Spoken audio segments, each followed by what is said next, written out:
Hey everybody, welcome back to the channel. It's a beautiful day and I am looking forward to getting out on the range and doing some shooting with the 30-06. This is my Remington 700 with a Sporter Contour 22-inch barrel. And for it today, we're going to be working up a load with the 130 grain Barnes TSX. This is a way light for caliber, all copper bullet, and I'm hoping it's going to help us get the recoil of this system under control. If you'll remember to the last video, we weren't getting super great accuracy, and the recoil was throwing me all over the place. Now you can see I'm a fairly small built guy with not a bunch of mass, and this thing was pushing me all over the bench.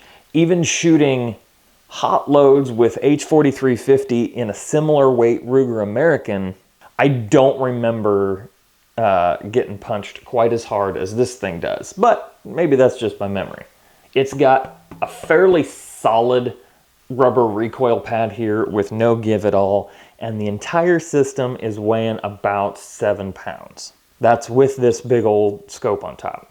As I mentioned, the Barnes 130 grain TSX is the bullet for today. Brass is once fired Remington Peters, primed with CCI number 34 primers. Because this is a lighter bullet, the powders we're going to be shooting are more in typical 308 range powders. We could be shooting Winchester 748, Winchester 760, Varget Reloader 15, Accurate 2520 even, or maybe even IMR 3031. I chose Varget because I've got a good little bit of it and I don't have a cartridge that I'm shooting a ton of Varget in right now. So we're going to use that. Barnes load data, I'll throw it up on the screen here. It shows a starting charge of 53.5 grains of Varget for this bullet at this seating depth. And I am going with Barnes recommended seating depth of 3.218 inches for the overall length. Looking at the Hornady manual for their 125 grain GMX, which is a similar weight copper bullet, we could potentially go down as low as 50.5 grains. Their 130 grain lead core bullet is showing even down to 46.8 grains. So I don't think we're gonna run into a charge scenario that's too low, even going below Barnes published load. I have already loaded up the ammo and there was no surprises here whatsoever. I used my typical loading process.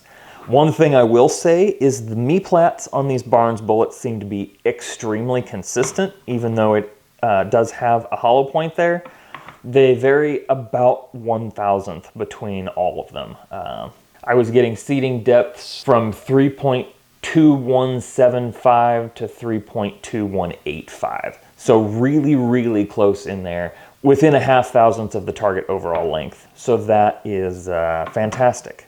They seem to be really consistent bullets. I have not weight sorted them, but that's just from an overall length standpoint. So we've got a fairly short little bullet, and we're seated down in the case to a pretty optimal depth. You can see here, the end of the boat tail is just above the neck-shoulder junction, pretty close to right at it, and the start of the bearing surface is a little bit above that, so any case donut issues we should avoid that way. The powder is just a little bit lower than that, probably halfway up the shoulder. We've got a little powder movement in the case, but at this minimum charge, but not a whole lot. I have not run this load through GRT at all. I don't have a calculated case fill percentage or anything, but that's where we're sitting right now. So you'll notice that I only have 10 rounds loaded up. Because with the setup that I have right now, I am just 100 yards away from my range, and I can be a little bit more conservative with these bullets during load development. I've loaded all 10 of these rounds with that 53.5 grain charge of Varget, which is Barnes listed minimum. Because we have been shooting cup and core bullets in this rifle, I cleaned the barrel down to bare metal. I spent quite a bit of time getting all of the carbon out with Vortex C4 carbon remover. Got it really, really clean with that. And then I ran Sweet 762 through, and I was not getting any blue residue out whatsoever. So I think we are down to bare metal on this bore, and we've got it really clean. I'm gonna shoot the first 5 rounds into a group, and we'll see how it does. But I wanted to have a group kind of for seasoning the bore, and it's possible that we'll even need 10 rounds to do that. I've got 5 other cases prepped and ready here, and depending on how things feel and depending on what velocities we'll get, we may go down in charge weight or we may go up in charge weight with the next group. So that's what I have planned for this test. We're gonna start out with 10 rounds at the same charge weight, and then we'll see where we go next.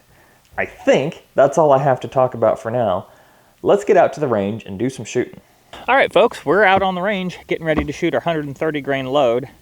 I've done a little bit of dry firing, gotten warmed up a little bit that way. Of course, this first group is going to be a warm up anyway because the barrel is very clean. We will start shooting and see what happens. And we are already over 3,000 feet per second. That was 3,043.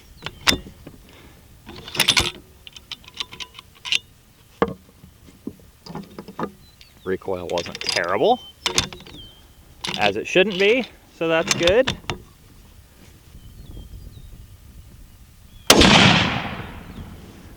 It is a little sharp.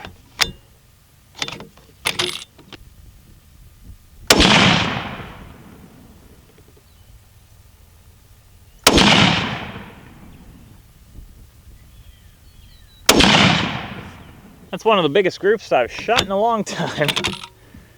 We will give the barrel a few minutes to cool down, and we'll shoot what I'm hoping is an actual group. And while the barrel's cooling down, I'm just gonna go through and check torque, just because. All right, I double checked action screw and scope ring torque, and there was nothing wrong there. Everything was exactly how it should be. The average for that was 3,057 feet per second, extreme spread of 56, standard deviation of 20. Nothing great there, but not terrible either. All right, I'm gonna aim for the bottom left target this time.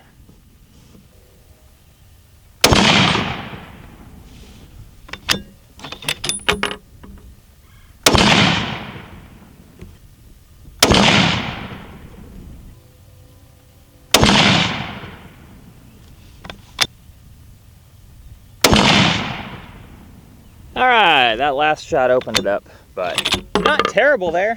Not nearly as bad as the first group. I can live with that. I do think that what we're gonna do for the next group is go down by 1 grain of powder. We're over 3,000 feet per second. We're in the 30-50 range. The total average for that 10 shots was still 30-57, extreme spread of 56, and a standard deviation of 15.2.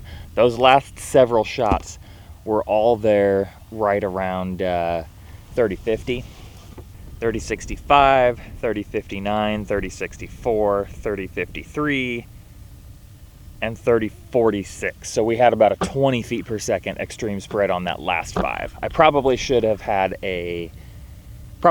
reset the group, but we'll do that for the next one. I'm gonna go in and load up 5 shots at 52.5 grains. That was 53.5 that we just shot, so I'm gonna go down by a grain, and we'll see how it shoots.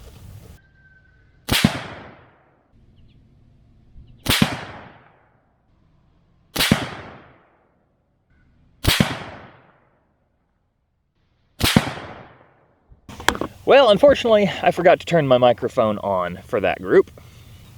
We got an average of 28.55, an extreme spread of 38.8, and a standard deviation of 12.8 feet per second. Not too bad for a hunting load. I'm okay with that. The accuracy is okay, you know, not great. I should say the dispersion, or the group size, is okay. I made an adjustment on my scope so that we should be zeroed for that group. What I'm gonna do now to end the video is go load up 5 more shots with that 50 grain charge.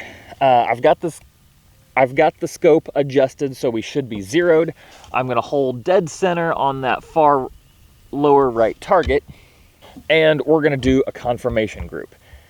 At that point, this gun will be all ready to go and have a load made for it.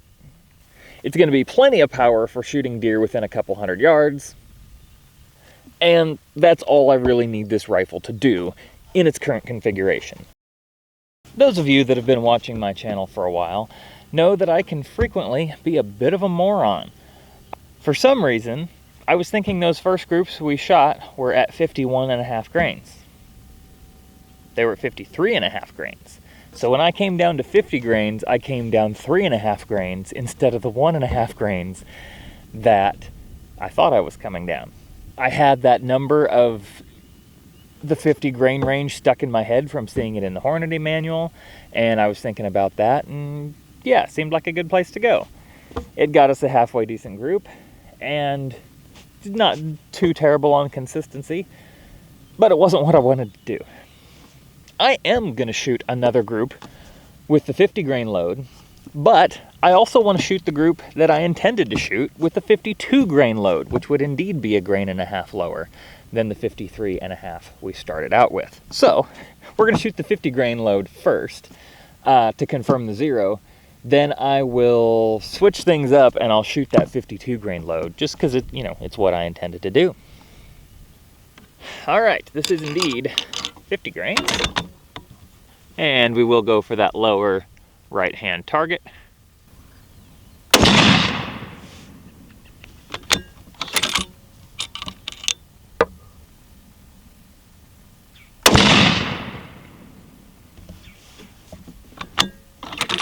That's why we check zero, even if I measured it through the optic, because I am holding center on the target and I'm about an inch high. Oh, that's ugly.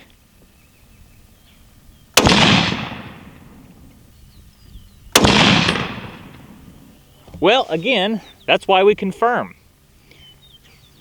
I shot pretty well through all those shots, and that was a terrible group. Like, really terrible. What the heck? I am zeroed, though. At least for those last 3 shots. What happened to the first 2? I have no earthly idea. I shouldn't say I'm zeroed if those last 3 shots are where the group is. They're still, the center of that group is still to the right a little bit. Ugh. Well, I'm gonna give that a break. We'll shoot 52 grains. At this point, it feels like I'm jumping all over the place, because I am. Same average, 28.51, extreme spread of 23, standard deviation of 8. Shooting pretty consistent, which you expect out of Varget. We're gonna go up to that top right hand there and shoot what may or may not be the last group of the day with 52 grains of Varget. Okay, we're back over 3,000 feet per second, 30-20. I'd say that's a pretty dead center hit.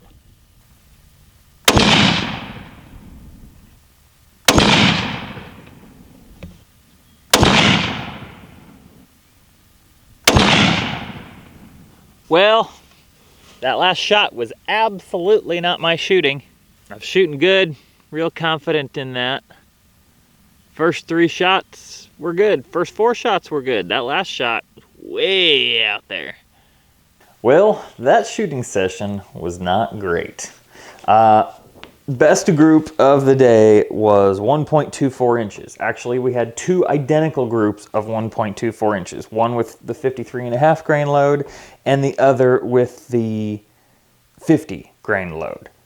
This group here was 2.4 inches and this group was 2 inches. Just ugly stuff. So, as pretty as it is, this gun really isn't shooting worth a darn right now. And I'm thinking it can be improved.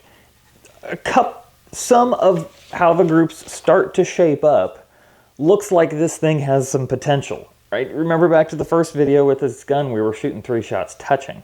The first 3 or sometimes 4 of the shots go into under an inch on these groups. So it's not like it's spraying in a shotgun pattern. It shows some tendency towards consistency. So I have ordered some acroglass and we're going to bed this action. I'm also going to free float this barrel. It doesn't seem to be contacting the stock in a very consistent manner.